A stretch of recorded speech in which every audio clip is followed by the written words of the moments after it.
Assalamualaikum warahmatullahi wabarakatuh. Bagaimana kabar kalian anak-anak? Sehat? Mudah-mudahan kita selalu mendapatkan perlindungan dari Allah Subhanahu wa Ta'ala.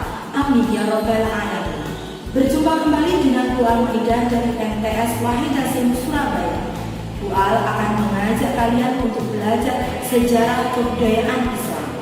Anak-anak, pada video pembelajaran kali ini kita akan membahas tentang silsilah Khalifah Daulah Abbasiyah. Sebelum pembelajaran kita mulai, tidak lupa kita membaca doa bersama-sama. Berdoa mulai. A'udzubillahi minasyaitonirrajim. Bismillahirrahmanirrahim.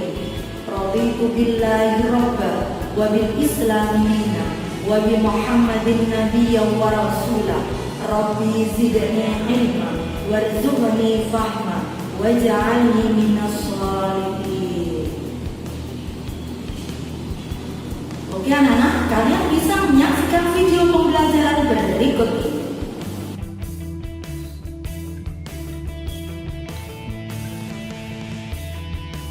Anak-anakku, kita telah sampai pada materi silsilah Khalifah Daulah Abbasiyah. Materi ini merupakan materi sejarah kebudayaan Islam di kelas 8 semester ganjil. Materi ini akan disampaikan oleh Bu Al-Maidah SPDI. Anak-anakku semua, ini adalah kompetensi inti pembelajaran kita kali ini.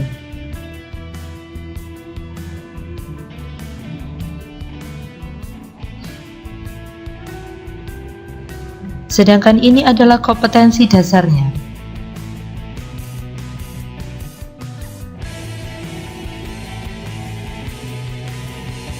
Ini adalah indikator pembelajarannya. Dan ini adalah tujuan pembelajarannya. Oke anak-anak, kita lanjutkan. Ayo kalian ingat kembali bagaimanakah perjuangan keluarga Bani Abbasiyah. Dalam hal ini adalah tokoh penggerak Abbasiyah Muhammad bin Ali dalam mengajak masyarakat untuk mendukung gerakannya. Ajakan ini mengatasnamakan keluarga dari Nabi Muhammad SAW. Sampai akhirnya keberhasilan berpihak kepada Bani Abbasiyah. Bani Abbasiyah bersama sekutu-sekutunya bisa menghancurkan kekuasaan dari dinasti Bani Umayyah.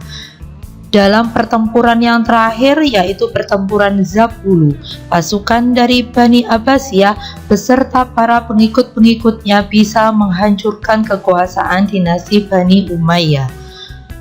Keberhasilan itu tidak luput dari peran seorang panglima besar yang bernama Abu Muslim Al-Khurasani.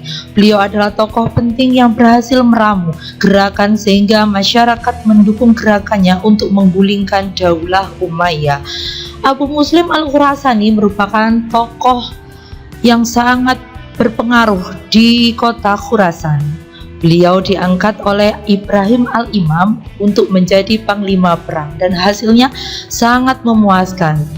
Pasukan dari Bani Abbasiyah bisa mengalahkan kekuatan dari Bani Umayyah. Anak-anakku semua, pada video pembelajaran kali ini kita akan mempelajari tentang silsilah Daulah Abbasiyah. Yang dinamakan silsilah adalah suatu bagan yang menampilkan hubungan keluarga. Silsilah tersebut digambarkan sebagai struktur pohon yang bercabang-cabang yang berarti hubungan kekerabatannya. Daulah Abbasiyah merupakan daulah kekhalifahan yang kedua yang berkuasa di Baghdad. Kekhalifahan ini berkembang pesat dan menjadikan dunia Islam sebagai pusat pengetahuan dunia. Anak-anak, dinasti Abbasiyah berkuasa selama 5,5 abad atau pada tahun 132 sampai 656 Hijriah atau 750 sampai 1258 Masehi. Dinasti Abbasiyah dipimpin oleh 37 khalifah. Bani Abbasiyah merupakan keturunan dari paman Nabi Muhammad SAW yang termuda, sehingga tampak pada gambar Abdul Muthalib memiliki beberapa putra. Yang terakhir yaitu yang paling termuda adalah Al-Abbas bin Abdul Muthalib. Karena itu anak-anak, keturunan dari Bani Abbas merupakan keturunan dari Bani Hashim yang termasuk di dalamnya adalah kerabat Rasulullah SAW. Anak-anak, proses berdirinya dinasti Abbasiyah bermula dari keturunan dari Al-Abbas yang bernama Ali bin Abdullah bin Abbas, yaitu seorang zahid yang hidup pada masa Khalifah Umar bin Abdul Aziz. Beliau telah melakukan persiapan dan perencanaan guna melancarkan keinginannya untuk mendirikan dinasti yang berasal dari keluarga Abbasiyah. Persiapan yang dilakukan oleh Ali adalah melakukan propaganda terhadap umat Islam, utamanya yang berasal dari keluarga Bani Hashim. Dia kemudian digantikan oleh putranya, yaitu Muhammad bin Ali. Pada masa Muhammad bin Ali inilah usaha mendirikan dinasti Abbasiyah semakin meningkat dengan memperluas gerakan, menjadikan kota Al-Humaimah sebagai pusat perencanaan dan organisasi, kota Kufah sebagai kota penghubung, dan Khurasan sebagai pusat gerakan praktis. Muhammad bin Ali wafat kemudian digantikan oleh putranya, yaitu Ibrahim al-Imam.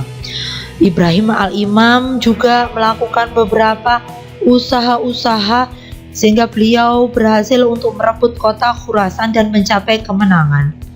Kemenangan itu tidak lain dibantu oleh seorang panglima besar yang berasal dari kota Khurasan, yakni Abu Muslim al-Khurasani. Perjuangan dari Ibrahim al-Imam selanjutnya dilanjutkan oleh Abdullah atau Abu al-Abbas as-Sofa. Abu al-Abbas as-Sofa merupakan pendiri dari dinasti ini. Beliau juga dinobatkan sebagai khalifah yang pertama.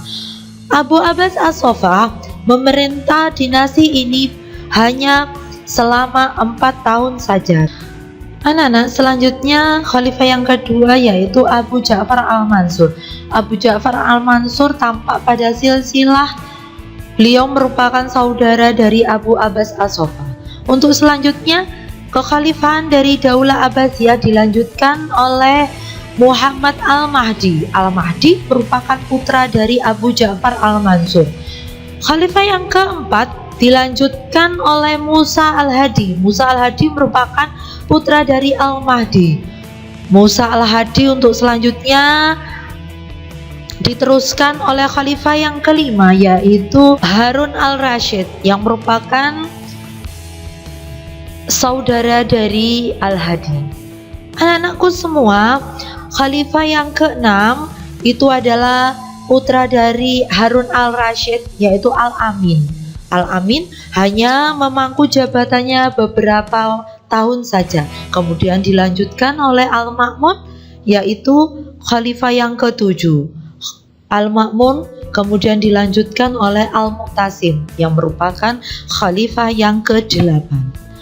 Untuk selanjutnya ke-37 khalifah bisa kalian lihat dan perhatikan pada tayangan berikut ini. Kekhalifahan Daulah Abbasiyah berasal dari 3 bani atau 3 keluarga. Yang pertama dari Bani Abbas, yang termasuk dari Bani Abbas adalah khalifah yang pertama Abu Abbas as-Sofa sampai khalifah yang ke-18, yaitu Al-Muqtadir Billah yang memerintah pada tahun 296 sampai 320 Hijriah atau tahun 908 sampai 932 Masehi. Untuk selanjutnya, kekhalifahan dari dinasti Abbasiyah dilanjutkan dari Bani Buwayhi. dari Bani Buwaihi ini berkuasa pada tahun 320 sampai 323 Hijriah atau 932 sampai 934 Masehi, dengan khalifahnya adalah Al-Qahir Billah. Kekhalifahan Bani Buwaihi sampai berakhir pada khalifah yang ke-26, yaitu Al-Qaim bi Amrillah, yang berkuasa pada tahun 423 sampai 468 Hijriah atau 1031 sampai 1075 Masehi. Untuk selanjutnya, kekhalifahan Bani Abbasiyah dilanjutkan oleh Bani Saljuk. Bani Saljuk berkuasa pada Khalifah Al-Mu'tadi bi Amrillah pada tahun 468 sampai 487 Hijriah atau 1075 sampai 1094 Masehi. Sampai berakhirnya dinasti ini yaitu khalifah yang ke-37, yaitu Al-Mu'tasim Billah, yang berkuasa pada tahun 640 sampai 656 Hijriah atau 1242 sampai 1258 Masehi. Dengan berakhirnya kekuasaan dari Bani Saljuk inilah kekuasaan dari Bani Abbasiyah berakhir.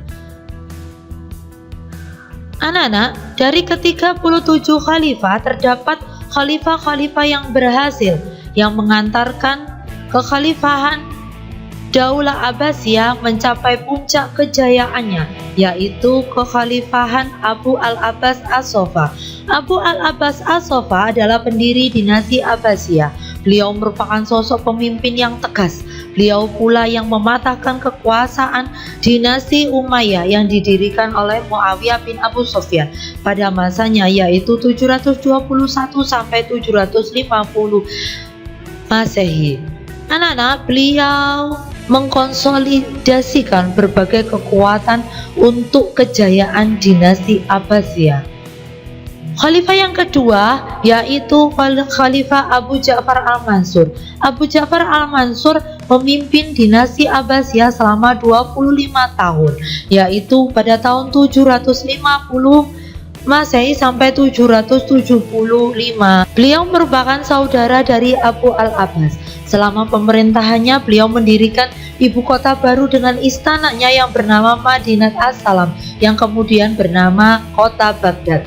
Selama masa pemerintahannya, beliau berhasil memunculkan ghirah atau semangat dalam dunia muslim terhadap ilmu pengetahuan. Pada zamannya telah tumbuh karya sastra dan ilmu pengetahuan serta teknologi.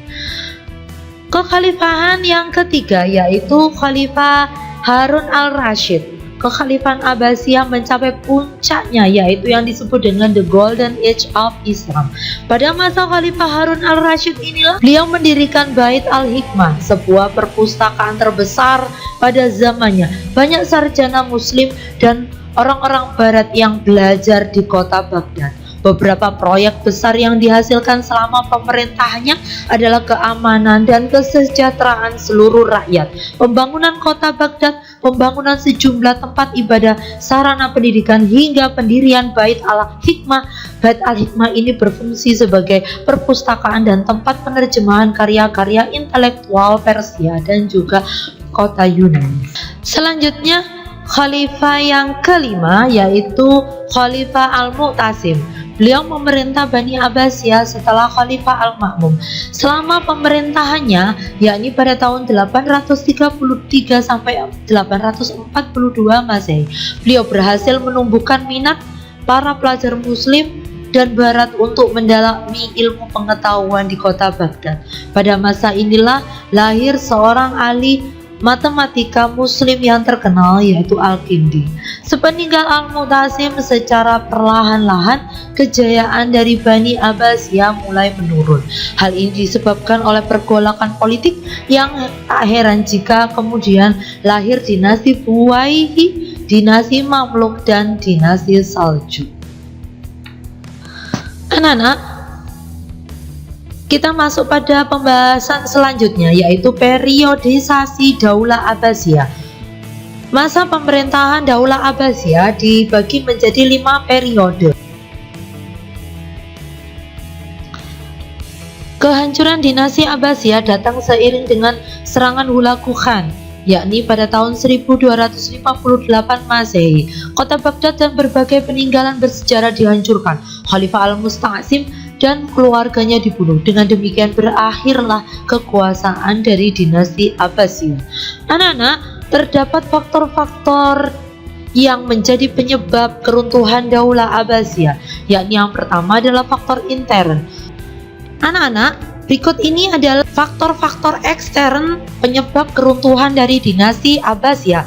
Yang pertama adalah banyak muncul pemberontakan. Setelah periode yang kedua, kekhalifahan Daulah Abbasiyah tidak sekuat para pendahulunya. Kebijakan pemerintahan yang tidak berpihak kepada rakyat, tingginya pajak yang dibebankan kepada rakyat mengakibatkan banyak daerah-daerah yang memberontak dan memisahkan diri dari pemerintah pusat Daulah Abbasiyah. Sedangkan yang kedua adanya dominasi bangsa Turki dan bangsa Persia. Bangsa Turki dan bangsa Persia yaitu Bani Buwayhi banyak menguasai pemerintahan dan mempengaruhi kebijakan khalifah. Segala persoalan terkait jalannya roda pemerintahan dikendalikan oleh bangsa Turki dan juga bangsa Persia. Kedudukan khalifah dari Daulah Abbasiyah benar-benar hanya sebatas pemerintahan boneka saja. Oke anak-anak, mungkin itu saja yang bisa Bu Al sampaikan pada video pembelajaran kali ini. Di bagian terakhir tidak lupa Bu Al sampaikan latihan soal. Kalian kerjakan di selembar kertas dan dikumpulkan di wali kelas kalian masing-masing. Oke anak-anak, selamat mengerjakan. Bagaimana anak? Setelah kalian menyaksikan video pembelajaran tadi, apakah kalian sudah bisa memahaminya? Alhamdulillah, mudah-mudahan kalian bisa memahami apa yang sudah kalian pelajari bersama. Anak-anak, mungkin itu saja yang bisa Bu Al sampaikan pada video pembelajaran kali ini. Mudah-mudahan bisa memberikan manfaat bagi kita semua. Sebelum pembelajaran kita akhiri, tidak lupa kita akan membaca doa bersama-sama. Berdoa mulai. A'udzubillahi minasyaitonirrajim. Bismillahirrahmanirrahim. Allahumma inni astaudiuka ma 'allamtani fardudahu ilayya inda hajati wa la tansani ya rabbal alamin. Ayo belajar sejarah. Dengan belajar sejarah bisa menambah pengetahuan kita terhadap dunia, menjadikan sejarah sebagai sumber inspirasi dan menjadikan sejarah sebagai guru kehidupan. Akhirul kalam, wabillahi taufiq wal hidayah, waridho wal inayah. Wassalamualaikum warahmatullahi wabarakatuh.